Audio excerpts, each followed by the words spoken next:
and welcome. You're watching Rebooting India. I'm Shweta Rajpal-Kohli. Every week on this show, we will discuss what needs to be done to jumpstart India's economy. The big story we're discussing today, of course, is the oil crash that has been making global headlines, and of course, India benefiting from that. Oil prices have tumbled 40% since June. Oil now currently trading below $70 a barrel. And what's leading to this? Well, oversupply, weak demand, the shale boom in America, all of that driving down prices. Of course, OPEC's decision not to cut supply has sent prices lower, but a big boon there for India that imports nearly 80% of its oil needs. And to talk more about what this really means, are we going to see this trend continue? We have a very big interview lined up. I spoke earlier with Jim Rogers, a legendary investor, author of Hot Commodities. Jim Rogers, of course, shot to fame when he partnered George Soros for the Quantum Fund, a fund that gained 4,200% in just 10 years. So let's bring you Jim Rogers' views on the current oil price crash and what is happening. Mr. Rogers, clearly you're among the world's best-known commodity investors. Are you surprised by the sharp fall in crude prices? Crude prices down 40% in the last 6 months. Well, yes, I am surprised. I knew that Saudi Arabia was going to dump oil because America instructed them to put pressure on Iran and Russia, and they were happy because of the fracking problems in the U.S. I did not expect it to go this far. You are correct. Okay, and there are, of course, some reports that are suggesting that the trend will continue. Oil prices could slip even to $40 a barrel. Do you buy into those reports? Could, of course it could. Anything can happen in markets. I've never said nothing could happen. Will it? Probably not. I do know that markets, when they go up, go too far up, and when they go down more than they should. I don't know how low it will go, but I do know there's momentum on the downside now, and the Saudis continue to dump. All right, so you're saying oil being used as a weapon to put pressure on countries like Russia and Iran. What about the shale boom in America? Isn't that one of the reasons that's also pushing down prices? Well, what's happened is in America, there was a shale boom. You have to drill those wells under your leases. You have to drill a lot. So a lot of oil came on stream, a lot of supply. They're short-lived wells. The production goes down rapidly after 1 year. But since there was so much drilling, a lot of supply came on. And then America's having problems with Iran, trying to put pressure on Iran and trying to put pressure on Russia. So America instructed Saudi Arabia to dump oil, which they've been doing. Saudi Arabia was happy to do it, to put pressure on the frackers. Some of the fracking companies will go out of business at prices this low because they borrowed huge amounts of money at high interest rates. So you'll see some people going bankrupt. This will have a longer term effect. It will scare some people in the fracking business. But oil prices will go back up once this artificial occurrence stops. Okay. Mr. Rogers, let me now shift focus and talk about India that's clearly benefiting from this oil price crash. You've all along been an India skeptic, all through. You've, in fact, now, have you in fact changed your mind right now about India? Are you buying into Indian stock markets right now? Well, no, I bought an Indian ETF a month or two ago because he says the right things. I'm still somewhat skeptical. He has done nothing but talk so far. But I own some Indian shares for the first time in a long time. And if he produces, I'll probably buy more. If he doesn't, I and many other people will sell because we're disappointed. All right. So is it fair to say that Narendra Modi's promises on the economy have made you change your opinion on the Indian economy? You're clearly more optimistic now? Well, Mr. Modi, I mean, you read what he says. He's done some very good things before in his province. He still says a lot of good things. The problem is, it's been a few months. We want to start seeing some action soon. We would like to see him open the Indian markets. We would like to see him do a lot of things. So I bought because of his talk. Now he's got to walk the walk. All right. So if there are three things that you want Narendra Modi to do, which will make you buy into India more, what are the things? They can make the currency completely convertible. Make it possible for everybody in the world to buy and sell assets in India and to get rid of a lot of those regulations. I mean, it's the most bureaucratic country in the world. You learn bureaucracy from the English and then you took it to a higher level still. Get rid of all of them. Okay. Mr. Rogers, I'd like your view on the Indian currency that has been trading weak of late, but we are far away from the situation that we saw last year when the taper tantrum had actually sent the rupee into a free fall. Would you say India's fundamentals have changed, or do you think the central bank's done a good job to make sure that the currency is now under control? Well, as I've said to you before, your central bank is doing a much better job than most.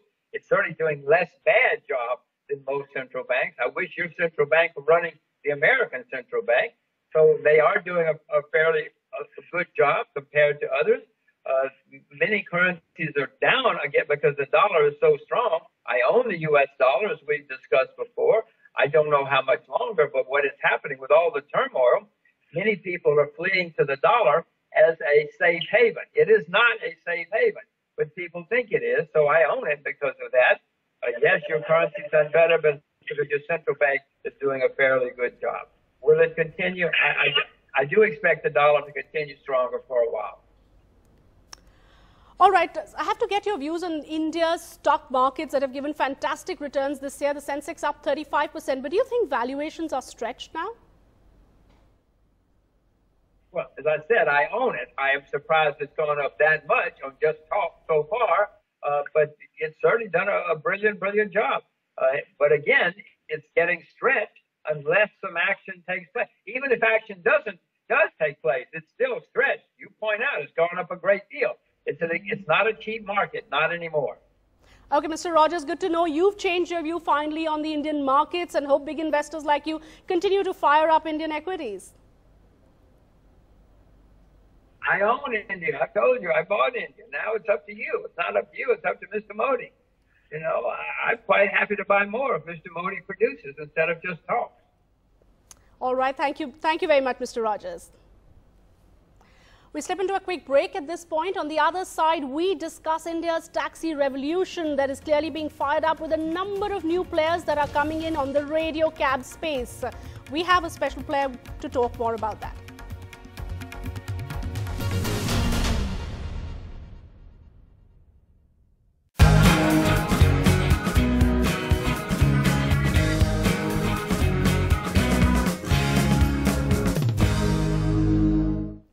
Welcome back. It's clearly a revolution that is taking place in Indian cities. Radio cabs that are now cropping up and competition hotting up that's driving down prices. In fact, many players now believe you don't need to own a car, simply book a cab. Let's take a look at what this revolution means.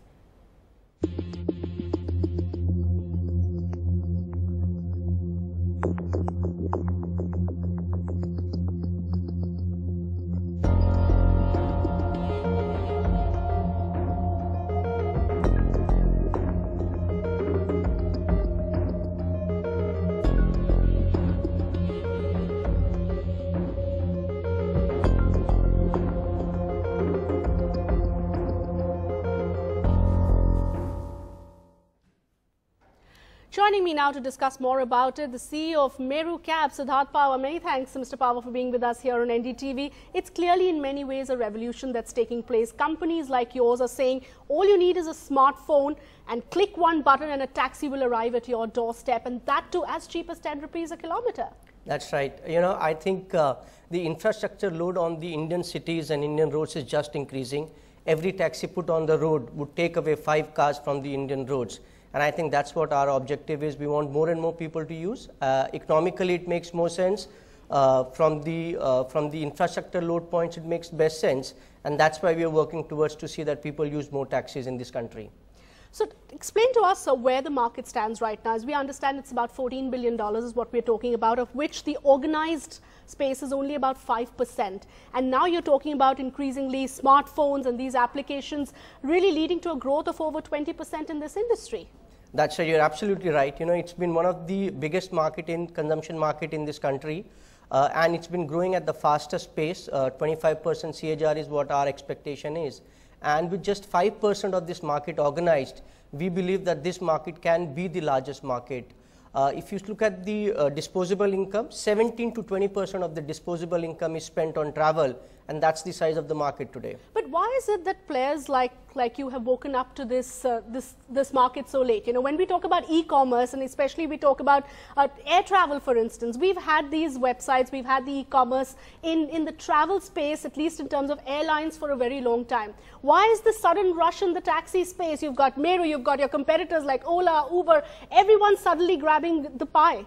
Shweta, we were the only one who's been shouting top of our voice for last 8 years that it's the sector to be, and we were the only evangelists. But now that we see there are 2-3 more international players and big players have come, I think the market is really seeing the hotting up. We are the largest player, and our growth this year has been the highest in the last 8 years. How viable are these models right now? Because in many ways, people are already worrying about an e-commerce .com bust, the way we saw it happen many years ago. Because your competitors, or you, are now offering prices that are clearly unviable. It's fantastic to be able to just click a button, get a taxi at your doorstep, and drive at prices that even an auto rickshaw is not offering. Shweta, I think it will be clearly viable. Yes, we are maybe at slightly lower prices at this point of time, but as the utilization gets better, as the network efficiency gets better, we can see that the prices will really come down, and that's what 50% of the cost in taxi is fixed. If you have more and more utilization, your overall cost per kilometer will come down. Okay. We know this is technology innovation that's really driving the growth in this space, but share with us in terms of policies what needs to be done, because clearly the government is also grappling with e-commerce right now, the way it's growing, and the government trying to find solutions. Many players in your space have had problems with payment gateways, with the central bank stepping in. Now the government saying they need to regulate it. From a policy perspective, what's the wish list in the e-commerce space? I think our wish list always has been that rather than regulating, make it as a free market as much as possible, because that's what allows prices to be competitive. That's what gives the best service to the consumer. The only thing that we have been also asking the government is that across the globe, it is the personal cars which are charged more in terms of taxation, because it allows to reduce the load on the infrastructure, while in India it's the other way around. So we have been always saying that make taxes more affordable so that the overall load on the infrastructure can come down.